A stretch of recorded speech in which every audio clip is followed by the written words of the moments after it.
I referred to the definition of patriotism a minute ago in Merriam-Webster's dictionary.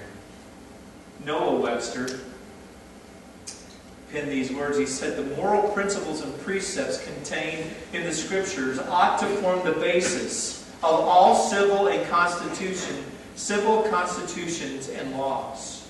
All the miseries and evils which men suffer from vice, crime, ambition, injustice, oppression, slavery, and war proceed from their despising or neglecting the precepts contained in the Bible."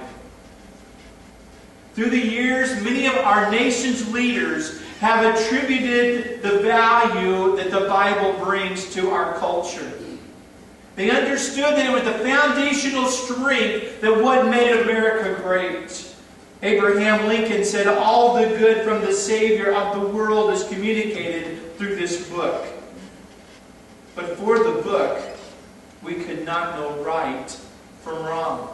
Woodrow Wilson said, "The Bible is the one supreme source of revelation of the meaning of life, the nature of God, and spiritual nature and need of men. It is the only guide of life which really leads the spirit in the way of peace and salvation."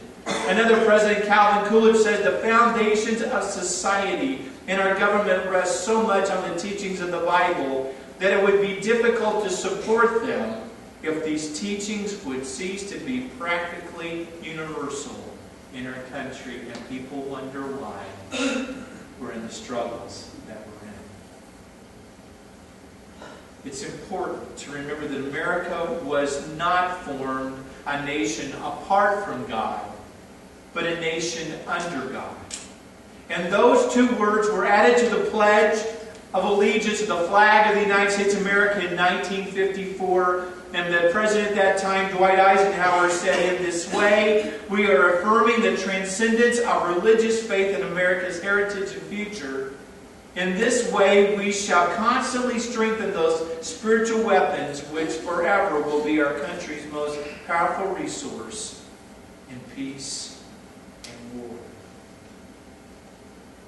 History provides us with the evidence that the founders of our nation understood the depravity of man. They understood that man was sinful by nature.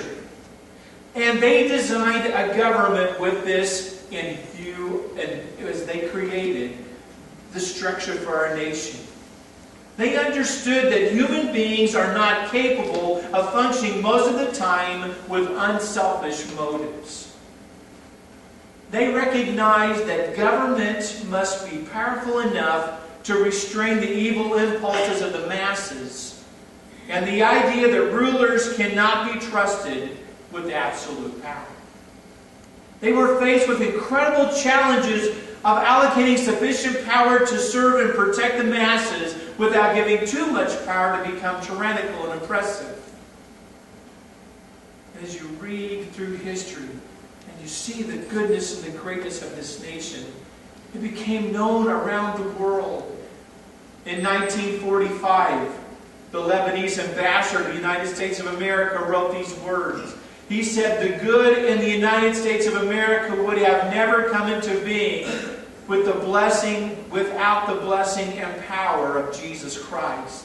I know how embarrassing this matter is to politicians, bureaucrats, businessmen, and cynics.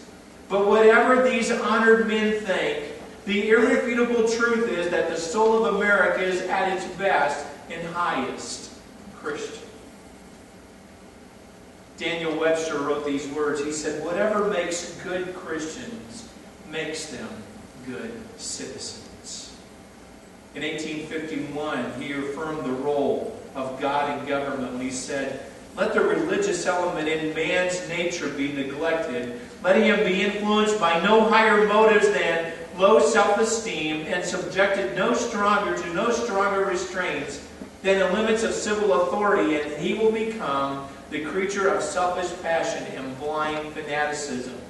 On the other hand, the cultivation of the religious sentiment represents licentiousness, inspires respect for the law and order, and gives strength to the whole social fabric, at the same time that it conducts the human soul upward to the author of its being.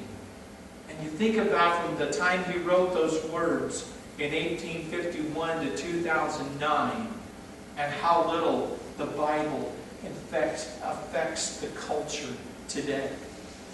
I read this week that a survey done in March of just this year, done by the Barna Research Group, tells us that only 9% of all American adults have a biblical worldview.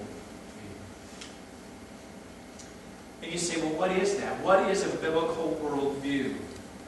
A biblical worldview is defined as believing that absolute moral truth exists. The Bible is totally accurate in all of the principles it teaches. That Satan is considered to be a real being or force, not merely symbolic. A person cannot earn their way into heaven by trying to be good or do good works. Jesus Christ lived a sinless life on earth, and God is the all-knowing, all-powerful creator of the world who still rules in the universe today.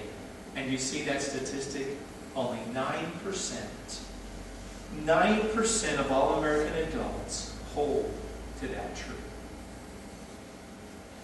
In 1987, Chuck Colson wrote a book called Kingdoms in Conflict. And he said, Christianity rests on the belief that God is the source of truth, that He does not alter it according to the spirit of the times. And notice what he said in 1987. When Christians sever their ties to absolute truth, relativism reigns, and the church becomes merely a religious adaptation of the culture. And the survey tells us what's going on in our culture. Bill Hybels uses the phrase, facts are our friends, and what facts tell us today is how well we've done our job. And what I see by these numbers is that we've got a lot of work to do of influencing culture. And I hope that it doesn't discourage you, but it motivates you, and that you would want to join in with the idea that we need to take on the responsibility of influencing culture. Because it's people who are good kingdom citizens who have the opportunity to influence our culture for good and for God. I was struck by a quote this week that I came across by one of our most recent presidents of the 1960s, John Kennedy, when he said, "A nation reveals itself," notice these words, "not only by the men it produces, but also by the men it honors and the men it remembers." What is the message that we are sending as a nation? What kind of men and women are we producing?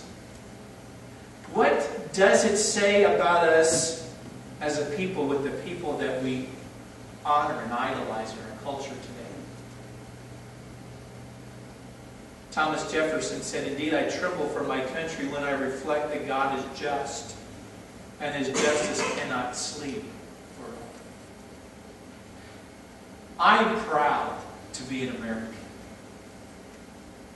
I'm proud to be a citizen of the United States. I said a minute ago, I just still get misty-eyed when I hear the national anthem play. When I see a soldier in uniform, I feel like I need to snap to attention.